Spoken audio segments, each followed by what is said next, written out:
এখন পর্যন্ত বারবার বলে এসছি 135, আজকের দিনে হিসাব আছে 182। আপনি কাল পর্যন্ত যান, আগামী ফেব্রুয়ারি পর্যন্ত আসুন, 294টাতেও লড়তে পারি। নির্বাচনের ময়দানে আমি ডাইরেক্ট শাসক দলকে চ্যালেঞ্জ করছি, আগামী দিনে এই দুর্নীতিগ্রস্ত সরকার, তুলাবাজের সরকার, কয়লা চোরের সরকার, বালি চোরের সরকার, চাকরি বিক্রি করার সরকারটাকে পতন ঘটাবো। নেতার সঙ্গে আমার কোনো আলোচনা করার প্রয়োজন নেই। আমি ওপেন ফোরামে বলছি, আপনাদের মিডিয়ার সমস্ত চ্যানেলকে বলছি, যদি তারা সিপিএম মনে করে, কংগ্রেস মনে করে, আইএসএফ মনে করে যে তারা তিনজনায় জোট করে তৃণমূলকে ক্ষমতাচ্যুত করতে পারবে, তারা লড়ুক না, কোনো অসুবিধা নেই। তারা তো 16তেও জোট করেছিল, তার কি রেজাল্ট হয়েছিল মানুষ ভুলে যায়নি।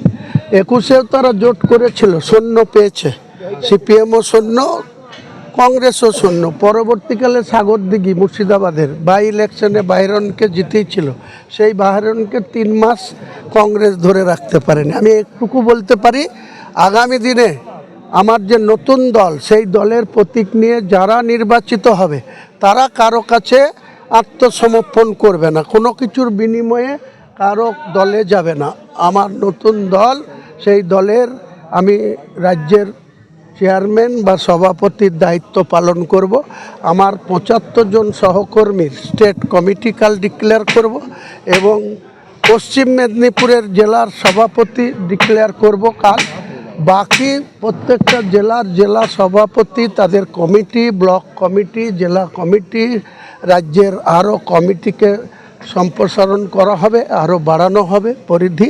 এবং নির্বাচনের ময়দানে আমি ডাইরেক্ট শাসক দলকে চ্যালেঞ্জ করছি, আগামী দিনে এই দুর্নীতিগ্রস্ত সরকার, তুলাবাজের সরকার, কয়লা চোরের সরকার, বালি চোরের সরকার, চাকরি বিক্রি করার সরকারটাকে পতন ঘটাবই।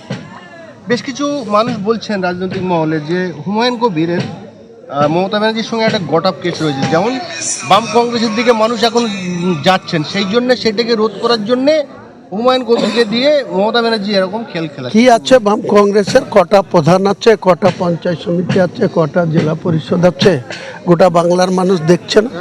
আমার কোনো দরকার করে না কারোর সাথে তলায় তলায় আন্ডারগ্রাউন্ডে কোনো রিলেশন রাখা। হুমায়ুন কবির যা বলে সোজা সাপটা বলে, যখন দরকার হয় তুলে ব্যাট মেরে ছক্কা, আর না হলে বোল্ড আউট হয়ে বাড়ি ঢুকে যাবো, কোনো অসুবিধা নেই। কোনো রাজনৈতিক দল যদি আপনার দল ঘোষণা করার পরে যদি আপনার সঙ্গে বসে যদি সমঝোতা করতে চান, বিজেপি আর টিএমসি বিরোধী যে কোনো রাজনৈতিক দল আমার সঙ্গে আসতে চাইলে বা আমাকে ডাকলে তাদের সাথে বসতেও আমি রাজি আছি, আমার কাছে আসলেও তাদের সঙ্গে বসতে রাজি আছি, দরজা খোলা থাকছে। আপনি কংগ্রেসও করেছেন, তৃণমূলও করেছেন এবং বিজেপিও একটা সময় বিজেপি ভোটে দাঁড়িয়েছিলেন, তাহলে এখন আপনি বলছেন যে বিজেপি এবং তৃণমূলকে বাদ দিয়ে যে কোনো দলের সঙ্গে?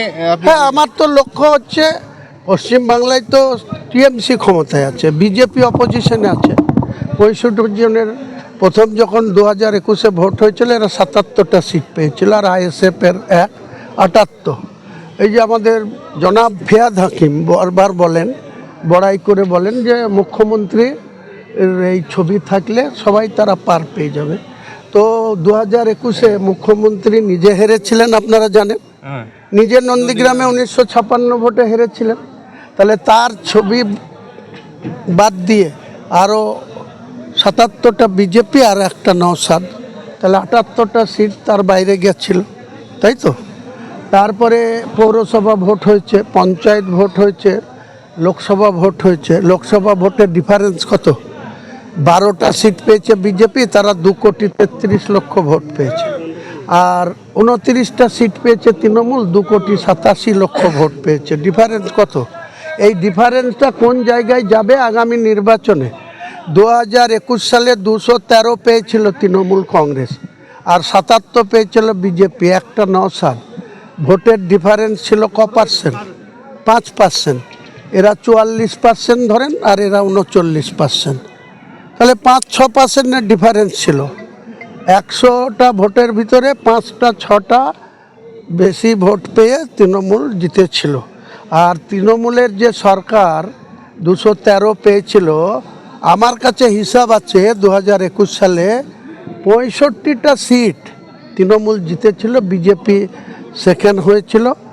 মাত্র 500 থেকে 2000 ভোটে 65টা সিট তৃণমূল জিতেছিল, তাই তারা 213তে পৌঁছেছিল, তা নাহলে 150-এই থেমে যেত।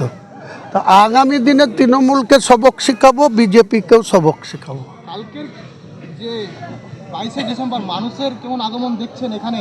আপনারা কাল এসেছেন তো ভাই, কাল দেখবেন সচক্ষে। গতকাল প্রস্তুতি সভাতে আপনি বলেছেন বিভিন্ন এলাকা থেকে শেষ প্রশ্ন, আপনি যে দলেই ছিলেন তৃণমূল কংগ্রেস, সেই তৃণমূল কংগ্রেসেই দীঘায় জগন্নাথ মন্দির করেছেন, আপনার রাজারহাটে দুর্গঙ্গম করবেন, শিলিগুড়ি মাটিগাড়ায় তিনি মহাকাল মন্দির করবেন, কিন্তু হুমায়ুন কবির তানার পয়সা এবং তানার কমের পয়সায় তিনি যখন একটা বাবরি মসজিদ করছেন, সেই দল থেকে আপনাকে সাসপেন্ড করলো। এই দলে এতদিন আপনি ছিলেন কিভাবে? ওই যে গা জ্বালা করছে, মসজিদ করার জন্য এত গা জ্বালা করছে, ক্ষমতাটার কমাস থাকে দেখবো তো। ফেব্রুয়ারি মাসে আসতে দিন, ফেব্রুয়ারি মাসে ইলেকশন কমিশন যেদিন ইলেকশনের শিডিউল ডিক্লেয়ার করবে, সেদিন আমরা সবাই সাধারণ মানুষ হয়ে যাব, আর বিধায়ক থাকবো না, 294টাই সাধারণ মানুষ হয়ে যাবে। আর ইলেকশন কমিশনে নিয়ম অনুযায়ী, সংবিধান অনুযায়ী মমতা বন্দ্যোপাধ্যায় কেয়ারটেকার মুখ্যমন্ত্রী থাকবে। ইলেকশনের রেজাল্ট পরে কে শপথ নেবে দেখতে পাবে। গতকালকেই বিজেপির একজন দীর্ঘদিনের মণ্ডল সভাপতি বা জেলা কমিটির আসর আলী রেজিনগরে, তিনি অনেক দিন ধরে বিজেপি করতেন, সে কালকে আমার দলে কালকেই জয়েন করেছে, আমার সঙ্গে হাত মিলিয়েছে। কালকে ডায়াসে তাকে তুলব। আরও অনেক বিজেপির কর্মী কালকে আমাদের নতুন দলে আসবে। তৃণমূলের হাজার হাজার সাধারণ কর্মী যারা তৃণমূলকে ভোট দিয়ে 3বারে মুখ্যমন্ত্রী করেছে, অগণিত লক্ষ লক্ষ সাধারণ মানুষ কালকে আমার এই নতুন দলের সূচনায় উপস্থিত থাকবে। কালকে রেজিনগর মঞ্চ থেকে আপনি যে একটা মানুষের সংখ্যা করেছিলেন যে এতগুলো মানুষ হতে পারে, কিন্তু এইখানকার মানুষ বলছে আপনি যা সংখ্যা করেছিলেন তার থেকে মানে 10 লক্ষর মানুষ তারা আশঙ্কা করছে এই মাঠে জমাতে। দেখুন, সেটা কালকেই আপনারাও দেখতে পাবেন, আমিও পরখ করব। আমার স্থির বিশ্বাস মানুষ আমার সঙ্গে সঙ্গ দিবে। আমি ন্যায়ের জন্য, ন্যায় প্রতিষ্ঠা করার জন্য, মানুষের ন্যায্য অধিকারকে প্রতিষ্ঠা করার জন্য স্বচ্ছতাভাবে আমরা জীবনযাপন করতে চাই। উপরওয়ালা আমাদেরকে মানুষ হিসাবে পাঠিয়েছেন, আমরা বিবেকবান মানুষ হিসাবে পৃথিবীতে যে কটা দিন বাঁচব সেটা মানুষের কাছে তুলে ধরতে চাই। কোনো অন্যায়ের সঙ্গে আপোষ করিনি, করব না, কোনো অন্যায় কাজ সমর্থন করব না, অন্যায়ের বিরোধিতা করব, দুষ্টুদের কাছ থেকে দূরে থাকব। স্বচ্ছতা নিয়ে আগামী দিন আমার দল চলবে। আপনি বলেছেন মুর্শিদাবাদে 22টা সিট আছে, কংগ্রেসকে দেবেন 9টি, আপনি নেবেন 9টি, বামকে দেবেন 3, আইএসএফকে দেবেন 1। এরকম ধরনের কোনো আলোচনা কি বাম কংগ্রেস আইএসএফের সঙ্গে আপনার হয়েছে? কোনো নেতার সঙ্গে আমার কোনো আলোচনা করার প্রয়োজন নেই।